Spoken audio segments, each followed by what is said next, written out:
main complaints about my first video tutorial was that there was no vocal commentary. Instead, I had a bunch of text on the screen, and people hated that. So I decided to do both. You're going to have both text on the screen and me talking over my video. I'm not going to be editing, I'm not going to be talking while I'm making the stuff itself, but I'm going to be talking as I edit it. So it's going to go kind of unnatural. Thank you, and I hope you enjoyed the video. Welcome back to my Torch tutorial series, this time with vocal commentary, and it's going to be about logic. Here's the first part. It's just going to be a very simple piece of logic. It only requires 3 items: a logic group, a unit trigger, and a layout link timeline. So let's start. Here's a very basic layout. There's the first door and then the second door. This is the entrance side, that's the front. And then there's 4 grids where monsters will come out of. Start logic group. Let's make a group to organize it. Let's call it enter. Place logic group in there. And now we're going to place the unit trigger. And name it door lever.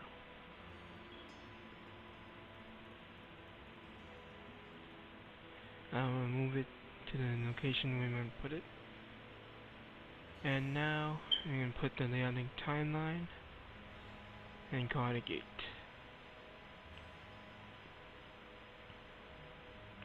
Now we're going to find the gate that we need. It's in the TorchED media folder. And then level sets, props, crypt props, and then door up triggered. All triggers are set to start on load by default. So in this one we're going to leave it like that. Come rotate it and place it into the position we need it. There it is. And now I'm going to select the wall lever for the lever that we need. There, raw lever. Zoom in so you see it. There you go. Now we're going to change snap value to 0.1 and a Y1 to 1.375 so we position it where we want it more precisely. There you go. And there, that's going to open that. So let's change the name of the logic group to door open. And open it in the external tool. I'm going to select the 2 items we need in there. We're going to add it into the logic group. Then for the door lever, we need an output trigger, triggered. And the gate, we need an input trigger, play backwards. And then we're going to connect the 2. And we're done. So let's look at it. Player's gonna activate the lever, and then the gate's gonna open, and that is your logic. So let's go test it right now. Wait for it to load.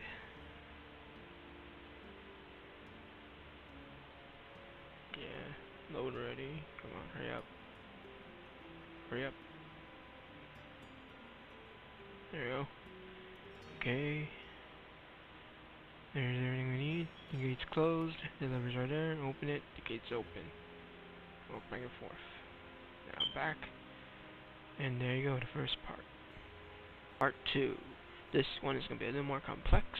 It's going to compose of 2 logic groups and a timeline. For those who don't know what a timeline is, it's similar to a logic group, except it launches events based on time instead of logic. So here it is, part 2. So the first piece of logic in part 2 is going to be comprised of a player box trigger, a game state controller, a timer, a gate, which is on the layout link timeline again, and 4 unit spawners, which we're going to put into a timeline. And the timeline is just going to launch those spawners. In your group, it's called battle. In there we are going to place a layout link timeline again, which is going to be a gate. And let's place it to each position to multiple of 4. So it's 4 and 36 right there. And let's name it gate 2. And let's select the same door again to the same spot, create a shortcut for it. There it is. And then we're going to rotate it into place. And now we are going to add a player box trigger, which is similar to the unit trigger, except this one is based on where the character is. Player walks over it, it triggers.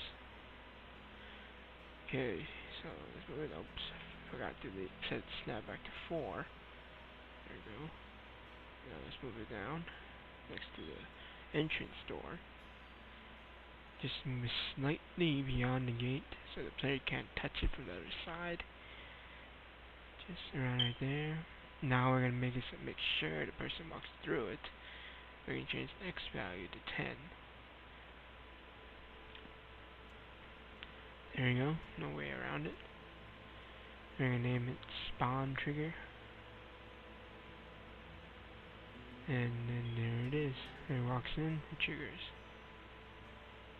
Now we're going to add a game state timer. It's called spawn timer. And set it to 5 seconds. Okay. I'm thinking, apparently. Oh yeah, turn that off to false. Set it to false on enable. Thinking again. God, I think too long. There you go. And now we're going to add a game state controller. This will pause the player when I want it. We're going to name it pause. And we are going to set it to false on enable again. Now we're going to add 4 unit spawners. So 1, 2, 3, and then apparently that 4th one came out for no reason. And 4. There we go. Now we're going to position 1 on each grate. Set the snap value back to 4. 1. There we go. And there it is. After that, we are going to add a timeline. And there it is, the timeline. We're going to name it spawner. And we set to 8 seconds. Okay, now we're going to edit our timeline. It's the same way of doing it. Find the external 2 for it. Drag in our unit spawners. And add the logic spawn units right there into each of them. We're gonna set these to run off on an even number interval, so it's 2, 4, 6, and 8 for each one. Doesn't matter which order it is, just 2, 4, 6, and 8.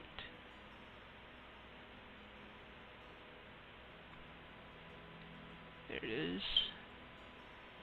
Now we don't need to worry about the timeline editor anymore. I'll cover that in another tutorial. Now we're going to add our logic group and set the timeline to start and unload false. Make sure everything is set on its right values. Okay. Now we are going to add the monsters in for our unit spawners. I created one for a mod I'm working on. Marking 100. It's called that because every monster is going to have around 100 health. And there won't be a leveling system. So it's going to work for a specific character only.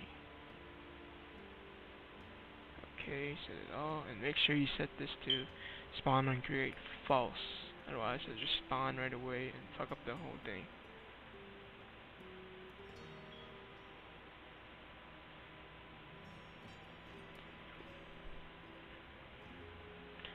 Okay, now let's add the monster in there. Just make sure every one of them is on spawn create false. And set the count to 1 to a quick test just. Now I'm going to open the logic, change the name to Battle. And now we're going to edit the logic. You just drag the stuff in. If you have dual monitor, just put the logic editor into a second monitor and just drag it in. So I'm just gonna let me work through this, and I'll pause it and explain it in detail then.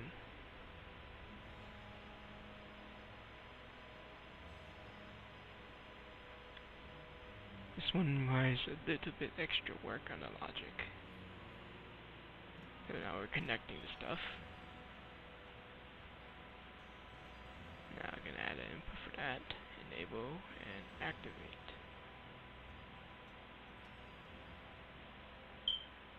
And we are gonna add something there. There you go. And there it is. Oh yes, you gotta put the spawner in there. And there we go. Okay, for the player box trigger, you're gonna need an output trigger of triggered first time. For the game state controller, you're gonna need two inputs. One is disabled, and one is enabled. One output trigger is just enabled. For the layout and timeline, you're gonna need an input trigger called play. Instead of play backwards, choose play. And for the spawn timer, you are going to need an input enabled and an output activated. For the layout link timeline is for the first gate, not the second gate. And for the spawner, it's going to be play. Here's a quick run through of what's going to happen. The player box trigger, the player's going to walk over it and it's going to trigger. It's going to enable a pause, and once that is enabled, the timer is going to go off, and the gate is going to go off, and it's going to close the gate.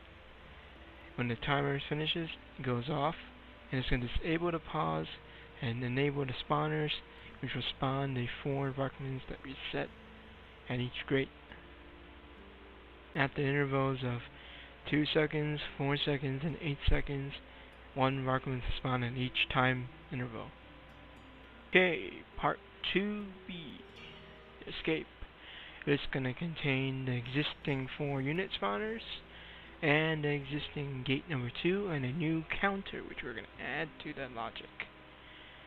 The counter is basically going to add as each spawner is going to finish off. As you kill everything, the counter is going to be added by 1, and the counter is going to launch, and then gate 2 is going to launch. Okay, time to finish off this old one.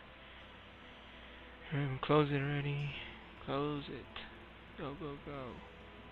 Damn it. Take me some more. Okay, here's the existing stuff. We're gonna add a new logic group. We're gonna title it. I don't know, I can't see it. Oh well. Now we're gonna make a new logic. Drag the unit spawners in there. All 4 of them. Okay, and we're going to create the the counter, and we're going to set the equal value to 4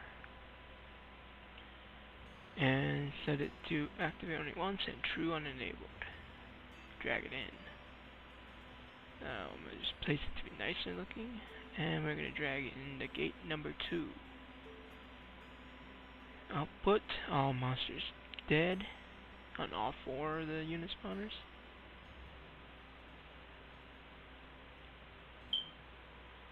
And for the counter, it's going to be add on input. We're going to connect it all. So it's going to add to 4. And then it's going to activate. Output activated. And for the input of the gate, it's going to play it backwards. And there you go. The last piece of the puzzle. Close that. And there we go. Time to double check your work. Make sure everything is set to its proper values. I'll go over them at the end of the video. Make sure everything is there. Okay. Okay. Okay and okay. Now it's time to test it. Okay, we're starting. Go, go, go. Okay, there's the lever. Open the first gate. Unstuck. Okay, now wait for the second. Wait. There you go. Gate 2 is closed. Now I'm gonna kill off the thing. I forgot I set that one to spawn on grade false. The 2 came out. Kill. Kill it. Yeah, go. Yeah, die. Good. There you go. There it is. We're done. And that is the tutorial. Hope you enjoyed it. I hate talking, but it was worth it. It was kind of fun, really. Like I'm running low on time, so I'm just gonna leave some text if you need further reference for what the nodes and actors are on the layout editor. Just go to Runic Game fan site, the wiki there. There's a TorchED property guide in the mod section. In the guide section, and you'll be able to find the property node, full list of property nodes guide, which lists everything that's in the right click menu with some decent descriptions there as well. So yeah, this is really a good buy. One of the main complaints of the first video was that I didn't talk. Well, that was before I took a speech class. What the fuck am I doing talking about? I took a speech class.